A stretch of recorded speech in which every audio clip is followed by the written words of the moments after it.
Vigilance ଜାଲରେ କନିଷ୍ଠ କିରାଣୀ ସରକାରୀ ଚାକିରି କରି ଠୁଳ କରିଛନ୍ତି କୋଟି କୋଟି ଟଙ୍କାର ସମ୍ପତ୍ତି। ଦେଖିଲେ ଆଖି ଖସି ହୋଇଯିବ। ବାଲେଶ୍ୱର ଜିଲ୍ଲା ଶିକ୍ଷା ଅଧିକାରୀଙ୍କ କାର୍ଯ୍ୟାଳୟର ଜୁନିୟର କ୍ଲର୍କ ପ୍ରଦୀପ କୁମାର ଦାସ। ବାଲେଶ୍ୱରରେ ଘର ସହ 6ଟି ଜାଗାରେ ରହିଛି ପ୍ଲଟ। ଆଜି ସକାଳୁ ସକାଳୁ ଏହି ବାବୁଙ୍କ ଘରେ ଚଢାଉ କରିଥିଲା ଭିଜିଲାନ୍ସ। ଆଉ ବାବୁଙ୍କର ଏତେ ପରିମାଣର ସମ୍ପତ୍ତି ଦେଖି ଆଖି ଟେରା ହୋଇଯାଇଥିଲା ଭିଜିଲାନ୍ସ ବିଭାଗର।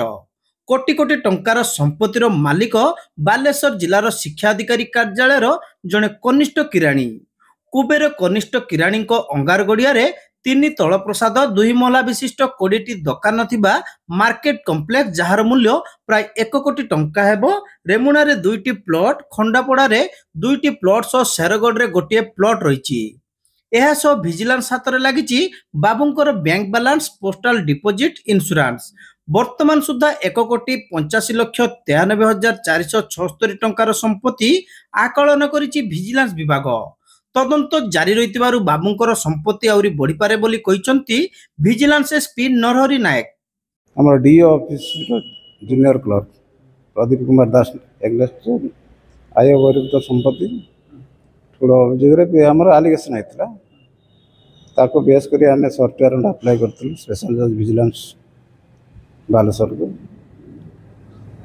6ଟା ଆମର ୱାରେଣ୍ଟ ଇସ୍ୟୁ କରିଥିଲେ।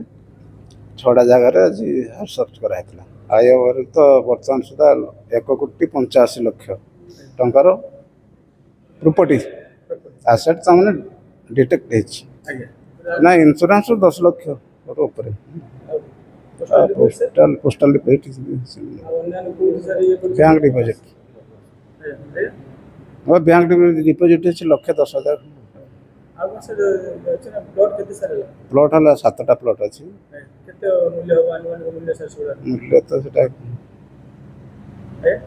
ମୂଲ୍ୟଟା ତ ଠିକ୍ ଭାବରେ କହିହେଉନି। 20 ଲାખ ପାଖାପାଖି।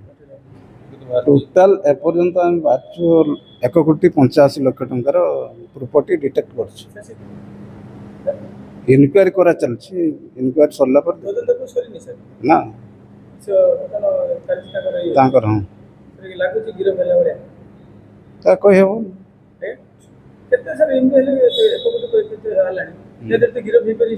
ହଁ ହେଇପାରିବ।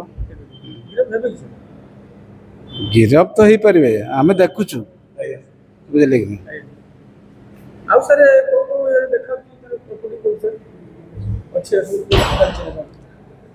ବିଭିନ୍ନ ଆଙ୍ଗେଲରେ ଇନକ୍ୱାରି କରାହେଉଛି। ଯଦି ଅଫିସିଆଲି କ'ଣ ଯଦି ମିଶାମିଶି ହେଇଥିବ ସେଇ ବାବଦରେ ବି ଆମେ ଇନକ୍ୱାରି କରୁଛୁ।